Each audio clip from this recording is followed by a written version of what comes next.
Vraiment, vous êtes encore jeune, mais da ngeen teel a dugg si li nga xam ne moo nekk des combats. Vous avez combattu Abdou Diouf parce que sànq yaa ngi may wax ne Lamine Diack. Ablaye Diack jamono jooju moo leen de yóbbu prison après ñu leen gën leen di remarqué moo nekk 2011 si li nga xam ne moo nekk mouvement Y'en a marre ngeen amu fi wóor dëgg fa la présence bu am solo sous l'ère Macky Sall aussi ñu gis leen ngeen taxawaat mais boo doon def comparaison si wàllum état de droit wala wàllum démocratie wala sax wàllum humanisme par rapport ak ces trois présidents qui se sont succédés ban jàngat ngay war a mën a teg si loxo sénégalais parce que ñu bëri den naan carrément sous l'ère Macky Sall le pays dafa dugg vraiment si benn recul démocratique. Ouais, ça c'est loolu njaab dafa leer. Mais qu'est-ce qui s'est passé avec Macky Sall? Parce que faut la bonne avec ma question. Est-ce qu'on a eu finalement une société civile affaiblie ou alors sax mën nañu wax ne carrément le président de la République Macky Sall dafa dem ba jël ñëpp dugal leen ci benn frère boo xam ne kenn mënul kii aussi on a vu aussi des communicants yu bari finalement ils se sont rangés au palais aussi. Ouais, tu sais Ndiab, je me rappelle et je rappelle aux Sénégalais que Macky au deuxième tour bi mu ñëwee ci suñu quartier général pour ñu ànd ci deuxième tour yi bi ñu waxtaanee ba pare ba génn journaliste yi interroger ko mooy leen en tout cas yàlla ma yàlla musal ci sama nguur bés bu ma gañee yàlla ma yàlla musal ci am ci Y'en a marre. C'est ce que Macky Sall avait dit. C'est ce que Macky Sall avait dit, c'est ce qu'il nous avait dit. Mais ñun bi mu ko waxee c'était la première fois ma toog ak nit ki ma gis ay actingam ma xam fi muy waxee. fi muy waxee mooy lépp loo xamante ni day nekk une force d'opposition contre mon régime dinaa fexe ba écraser ko. Je veux gouverner sans pour autant être critiqué. Mon Macky. Hier, j'ai écouté Djiboka dans une vidéo. muy wax que ni dañoo toog conseil des ministres la xawma Macky Sall ne man yenn président yi di nangu duma ko nangu.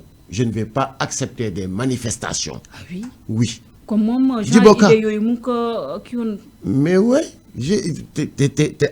loolu avant ma koy dégg dem ci Djiboka mais attends Macky Sall njàpp bi tey. toog nañ. bi mu toogee noonu di def ak ñun entretien. ñuy waxtaan ci deuxième tour yi bi mu ñëwee suñu QG. passe nañ ko téléphone. biñ ko passé téléphone. wallahi lazimul karim. def ko haut-parleur. waa ji ne ko dafa am des responsables de PDS. yu nekk fii à la Médina di def achat de conscience. xam nga lan la Macky Sall tontu kooku. mais régler ce problème il faut les bastonner. Sérieux? wallahi ak àjjuma ji. jamono jooju il était quoi? Président? ñu xoolante et non deuxième tour mais on peut dire qu'il était président parce que deuxième tour moom ku ko jàll moom mooy tu es président. C'est très rare wala musuma ko dégg en Afrique un président sortant gagner deuxième tour. Bastonner il faut les bastonner lii kay. ñu ngi toog man Fadel Barro Malal Simon Thiat Gadiaga et cetera waa Y'en a marre le noyau dur. Oui. Au téléphone Macky Sall ne mais bu leen ma sonal il faut les bastonner. C'est-à-dire Macky li mu xam mooy rapport de force violence dama lay ndulli damay tas sa yaram dama lay tëj ci kaso bi dinaa fexe tous les moyens dinaa ko créer. pour déstabiliser leen mais beneen bi aussi njàpp bu ñu yeggee ak Macky Sall fii ñu yegg ak moom c'est parce que il a réussi quelque chose mooy lan li ñuy woowee diviser pour mieux régner xam nga yaa ngi koy junj Macky Sall bi mu ñëwee il a fait des propositions ni mu consulter ñëpp ñi nekkoon ci combat bi période boobu ñëpp ne ko ñun lii lañ bëgg mu jox leen ko de la même manière noonu la ñu consulter nañu lan ngeen bëgg en tout cas j'ai des propositions de poste ministre poste directeur poste PCA ña carrément ñu ne ko non ñun on ne se battait pas pour des privilèges on veut rester des sentinelles on veut rester le mouvement que nous sommes mooy sama rek xeex dafa am fu muy yem.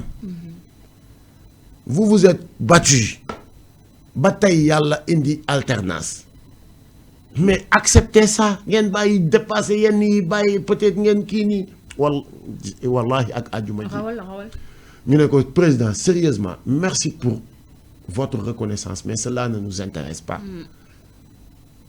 Il avait fait d'autres propositions. jamono jooju ay xale woon ngeen. Non, duñu xale parce que on avait 30 ans 31 ans 32 ans. mais gouvernement bu bees bu ñëwaatee voilà mun nañu xaar carrément ngeen nekk ci aussi kilifa. parce que non Ndiaye dama nekk di wax lu am solo. allez-y. li waral yëf yi am. yëf yi am li Macky Sall réussir li mu réussir. la division. Ouais. Donc mu ne ok ñëpp ñi ma àndaloon. ñu créé woon benn mouvement bu tudd M23. Mouvement des forces vives de la nation. ñëpp ñi ma àndaloon aujourd'hui je gouverne avec eux. Okay. Donc ñenn kese laa ci am ñoo xamante ni ils vont continuer de veiller sur ma gestion muy Y'en a marre. Donc li may def mooy je vais organiser comme proposé naa leen ñu bañ je vais organiser ou créer ce qu'on appelle une campagne de diabolisation et de déstabilisation. moo tax Y'en a marre mu jigi mu out pour ne pas dire. non njàpp Y'en a marre du subir. ñuy jël lu nekk di ko tekki ndodd Y'en a marre di jël des gens aujourd'hui yoo xamante ni tey jii nii ñu ngi ils se réclament des combattants ils se réclament des activistes ils se réclament ña je vais en commençant par Karim bi nga fi tudd. Ah. Oui. Qu'est-ce que tu reproches à oui. Karim c'est un combattant. bokk na ci ku nga xamante ni moo njëkk a génn taxaw di saaga Y'en a marre. mais peut-être dafa am. non amul lenn amul ci lenn lum ko tegoon. mais Karim moom kenn mënul wax ne carrément. nga déglul li ma lay wax déglul li ma lay wax waxuma ni def ko récupérer wala quoi que ce soit. dama ne Macky Sall a réussi ce qu'on appelle diviser pour mieux régner. y a des gens yoo xamante ni ci seen àdduna toujours liñ ciy bëgg mooy pourquoi kilifa pourquoi pas man. Karim il était avec vous du ma taxaw ci Karim il était avec nous du ma taxaw ci moom. mais tey bu waxtu dëgg wax dëgg jotee gis nga les mêmes reproches yi ñuy def Y'en a marre di ko def Macky Sall. oui même reproche yi ñuy def Macky Sall on doit le faire aussi ci ñun ci suñu bopp. On a accepté cette division on a accepté que Macky diabolise ñiy bañ on a accepté que Macky jënd ñenn ñi teg leen ci wetam ñu koy waxal comme ay le cas de Latif et cetera Latif Coulibaly et cetera et cetera c'est ce que Macky Sall a réussi ñuy dem. di dem ba njàpp bi tey l'arrivée peut-être de Ousmane Sonko beneen déclic amaat beneen dynamique amaat autour d'un projet. nit ñi commencé naan ah non kon Macky Sall moo sikk kon Macky Sall ñuy dem di avancer Macky di teg ay jalons Macky di teg ay pas ba yegg si fii mu yegg si nii njàpp le problème mooy que ni les Sénégalais ne sont pas unis. Et les Sénégalais dañuy bàyyi ba mu trop tard ñuy soog a wax nañ leen boole suñuy force mais xoolal nii rek maa ngi commencé gis ay mouvement yuy juddu ay mouvement aar suñu démocratie ay aar suñu élection. Il y a trop de mouvements finalement. D'accord aar suñu élection c'est juste loolu dafa déjà aar suñu élection c'est une dynamique boo xamante ni ñëpp a ngi ci parce que c'est pour un but mooy élection yi peuple bee ko moom. Le calendrier républicain on va forcer à ku mu mën a doon de respecter le calendrier républicain donc aar suñu élection c'est une très bonne dynamique. mais de l'autre côté maa ngi gis ay aar suñu sàmm suñu démocratie. ay suñu léeg-léeg mais pour lan pourquoi on se disperse te ñun bi ñuy créer Y'en a marre dañu newoon que ni nous allons créer un instrument boo xamante ni dafay nekk éco-sonore. Éco-sonore nu ma ko mën a expliquer nit ñi comprendre ko mooy da ngay dem par exemple dans un festival de musique ñu teg podium teg sonorisation teg des micros tout ce qu'il faut mais musique festival baa ngi daw pendant 3 jours ngay gis jazzman bi yéeg wàcc mbalaxmaan bi yéeg wàcc ngoyaankat bi yéeg wàcc rappeur bi yéeg mais ku ciy ñëw duñu changer dara. Le même sono bi fa nekk même podium bi même micro yi lañ fay bàyyi ku fi ñëw nga jàllale sa message ci façon bi nga ko bëgg a jàllalee Y'en a marre nekkoon éco sonore bi ñu ko créé on avait fait appel à tout le monde on était parti voir tout le monde ne leen kaay leen ñu créer une dynamique boo xamante ni dafay nekk par le peuple et pour le peuple mais lépp loo gis ci àdduna day am locomotive après qu'est-ce qui s'est passé des calomnies ay yàq der ay fen yu dul jeex yoo xamante ni ci ñi nekkaloon ci sunu biir ay taxaw génn jiiñ des membres du noyau dur du n'importe quoi gars yi woy Macky Sall daf leen di corrompre mais bi ñu dawalee ba gis nañ ni Macky Sall kum fi mës a seqal taxaw na wax ko xanaa dinañ war a tuub rus mais dara dañuy continuer utiwaat beneen non il paraît ay góor jigéen sax a nekk seen ginnaaw non je t'assure njàpp li Macky Sall réussir nii il fallait mu réussir ko parce que ñun dañoo bon ci suñu biir sérieusement on n'est pas unis parce que lu ngay wax c'est tellement vrai parce que jamono ba ñu arrêté Aliou Sané nga xam ne moo nekk nu ñu koy wax sa vice coordinateur bu mouvement F24 man c'est ce que j'ai reproché à ces politiciens yi nga xam ne wa dëgg fa la mouvement boobu bu taxawee Aliou Sané moo demoon démarche leen def mais oui bu am solo mais da ngay gis ne ñoom carrément dañoo meloon ni carrément que bëgguñu loon takk sax si li nga xam ne moo nekk emprisonnement Aliou Sané ñu rey non seulement li nga xam ne moo nekk F24 dem créer yeneen mbir yoo xam ne yu mel ni comme fit ak yooyu noonu est-ce que position boobu la nga xam ne à chaque fois politique yi dañ koy am entre ñoom pour ne pas dire des gens de la société civile bu ñu continuer si boobu la lancé même président de la République beneen boo xam parce que wàllum président Macky Sall moom weesu na dinañ toogaat fii di wax wàllum démocratie wàllum liberté wala wàllum abus par rapport ak li nga xam ne moo nekk ces prisons. Tout à fait Ndiab. Ouais. Ndiab le problème c'est d'abord nous. Ouais. Oudé c'est un problème sénégalais. Oudé nu mu la gisee la lay ëwalee. gis nga Ndiab. tu sais lu tax à chaque fois may jël exemple ci Y'en a marre. Oui.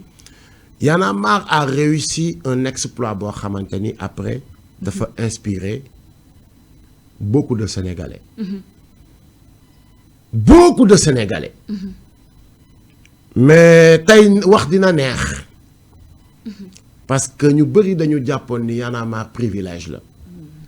Y'en a marre te permet de voyager. Y'en a marre da nga ciy am peut-être xaalis. Y'en a marre lu dul reconnaissance doo ko ci am.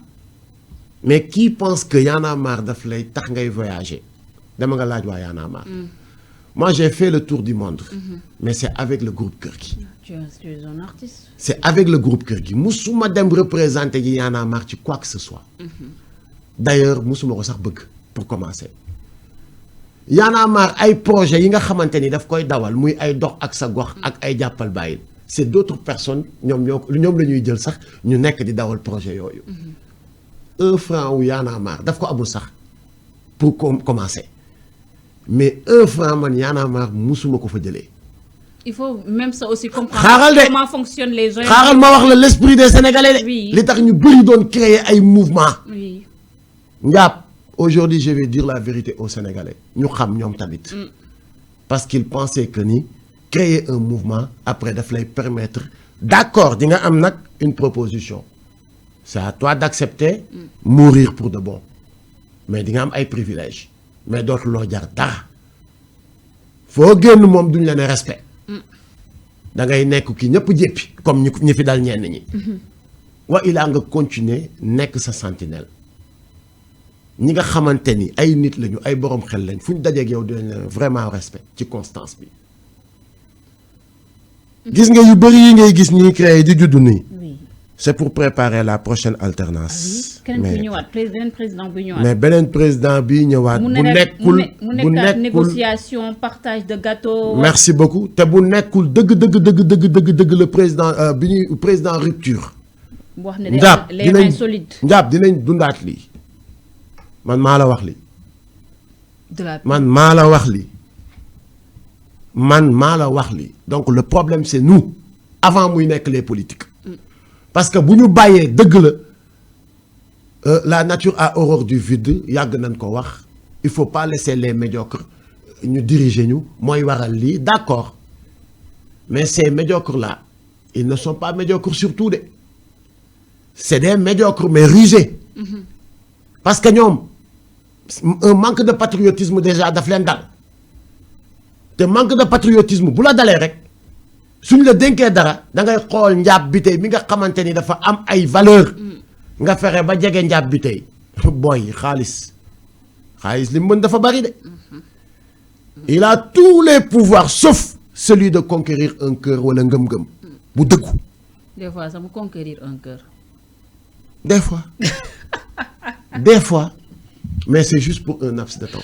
C'est vrai. Ndiab li may wax ni c'est très important. Oui.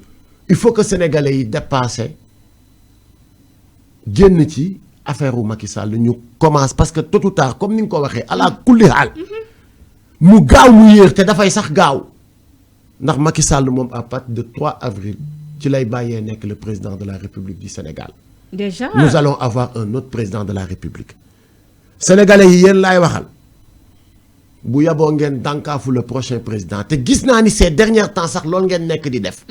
parce que damay jàpp benn wax bu ma booy yi waxoon ci manifestation F24 bi. mooy bi ñuy yuuxoo Khalifa ma ñëw di raisonner booy yi di leen wax ni c'est pas comme ça bu leen def nii.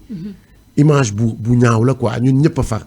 booy yi ne ma grand 2011 bi ngeen di nekk fii place de l'Obélisque. ñun ñu ngi doon toog suñu kër yi am ay 17 ans 18 ans doon leen seetaan. ngeen nekk ay référence ñu ne ñun bu ñu màggee bu ñu amee at yi grand yi am dinañ def comme ñoom bi ngeen ñëwee yow ak caat ñun ñëpp ñi taxaw fii dañoo daw naaw ci yéen photo woog yéen bëggee leen mais lu tax Khalifa ñëw ñu yuuxoo ko wala keneen ñëw ñu yuuxoo ko parce que ñun on n'aime pas les traîtres